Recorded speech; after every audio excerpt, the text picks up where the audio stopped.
The following video is about firearms technology, cartridges, and a odd bit of controversy I'm thinking I found, but I'm not sure. I did a video a while back on one of my two YouTube channels about something called the 6mm pipet cartridge from Turkey. This came out in 2013, 2012. You can find videos going back all over the place on the subject.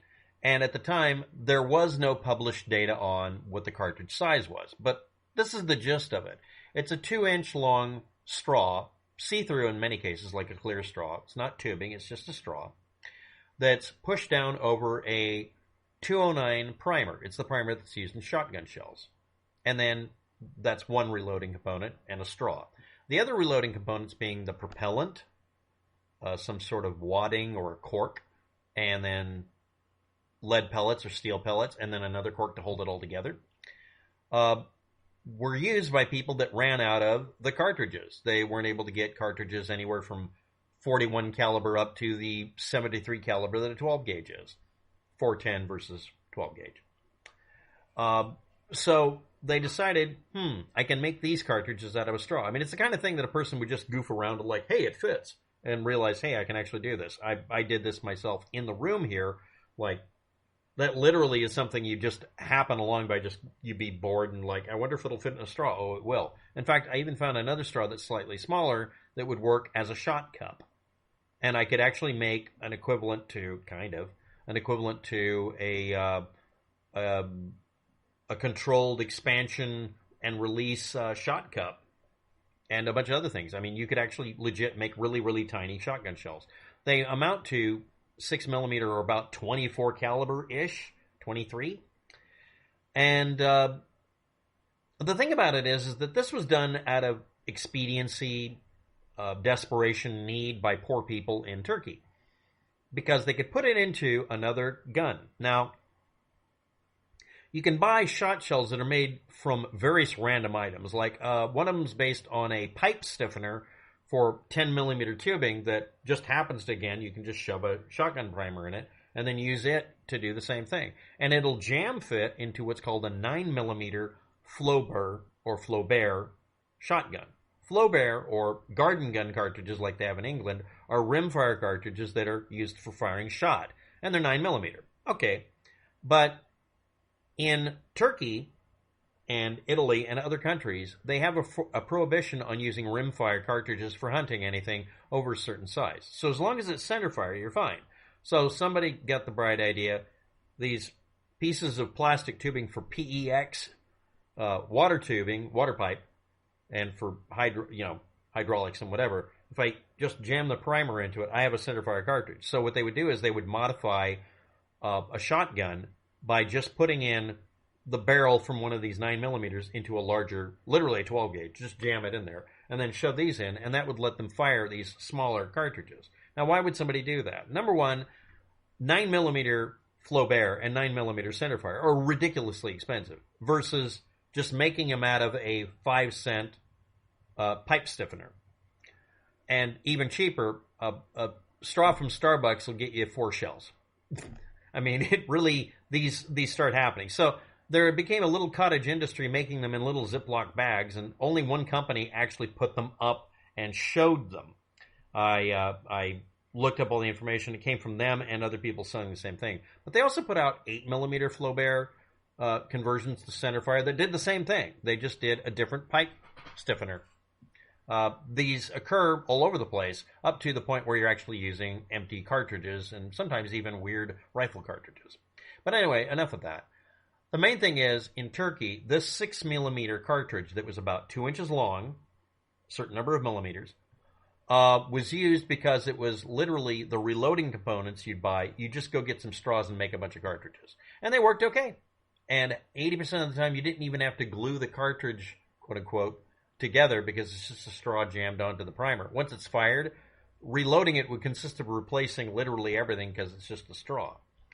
Now, this isn't much different than making a paper cartridge. That's something people have done, where you take everything, wrap it around a primer, some sort of battery cup to hold it, just like this actually, and fill it up, and it's the same thing. In fact, some 9mm and other cartridges, like 8, which, again, that's a thing, that are rimfire, were based on just putting the same arrangement and just jamming it into an empty cartridge that at one time held some other thing, including using 9mm parabellum as a cartridge base. So yeah, that actually happened.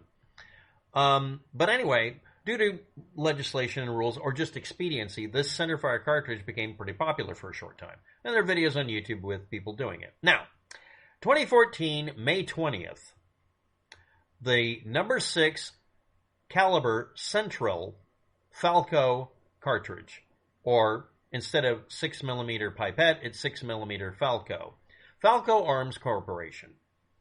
A new small pistol primer centerfire brass 6x60mm if they were using a metric designation shell that's allowed for hunting in Italy became standardized and recognized by the European Union's firearms industry regulatory body called CIP.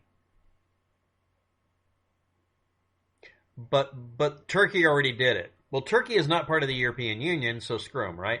It's a ripoff of the 51mm by 6mm 2013 6mm pipet from Turkey. The Italians came up with a beautiful cartridge design.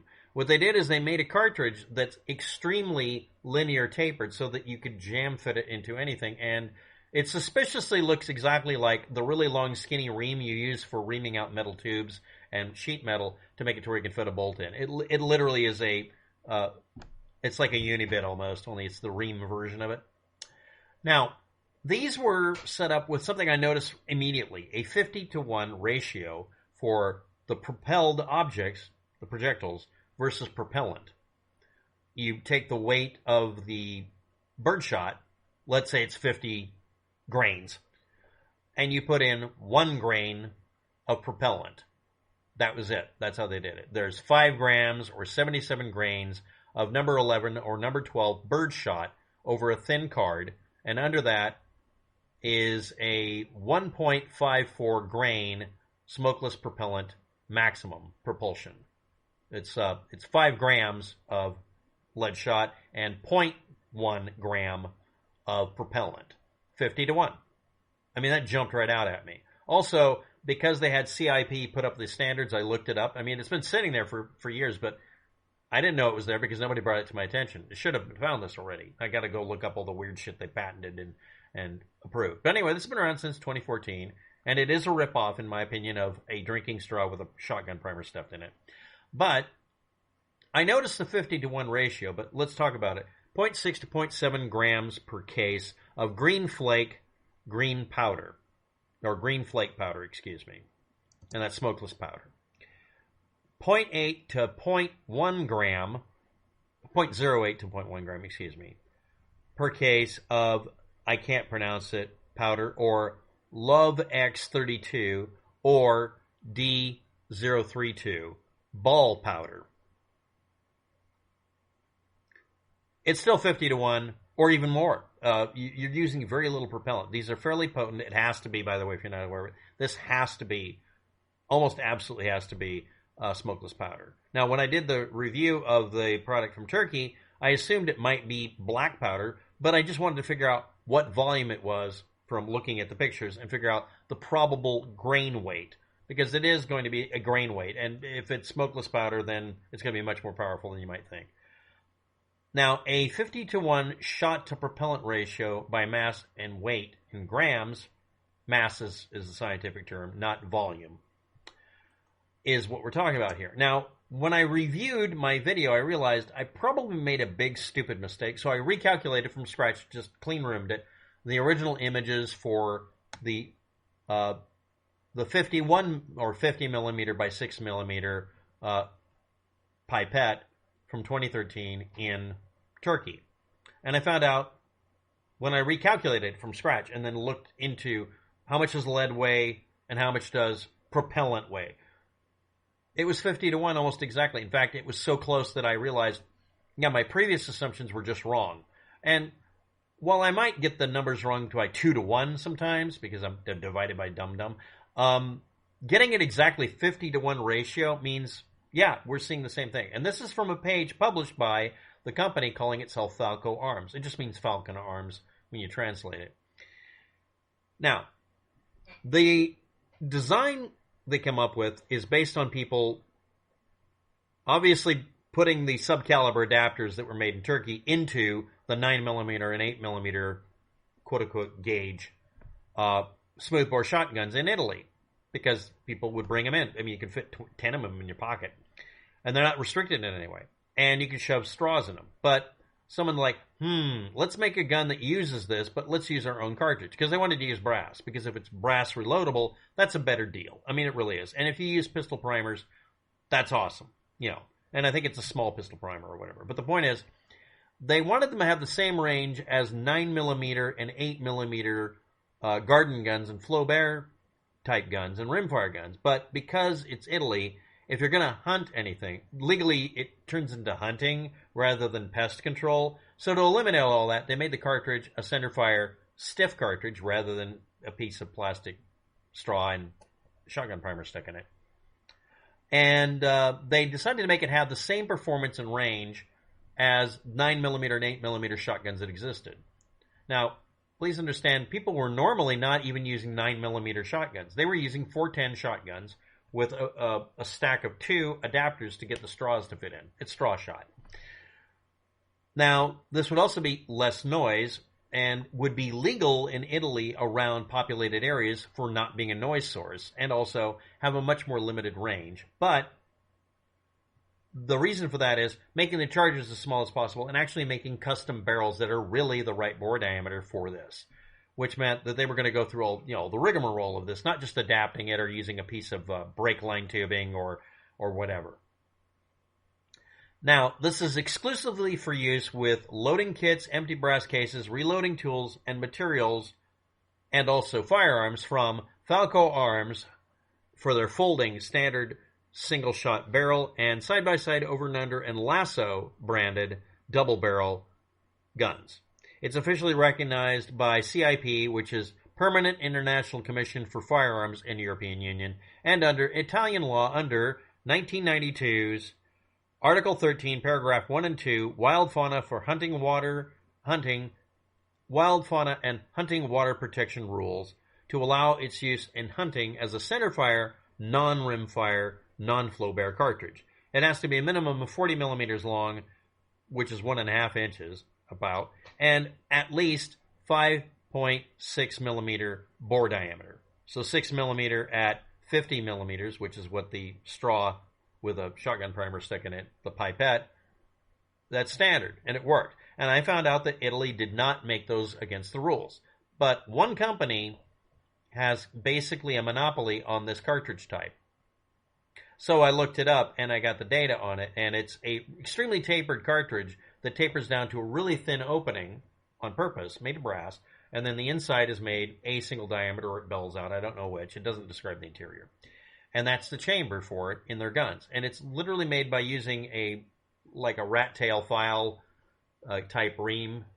If you don't know what I mean, you can use a rat tail file's handle as a ream that's designed to do that in some cases.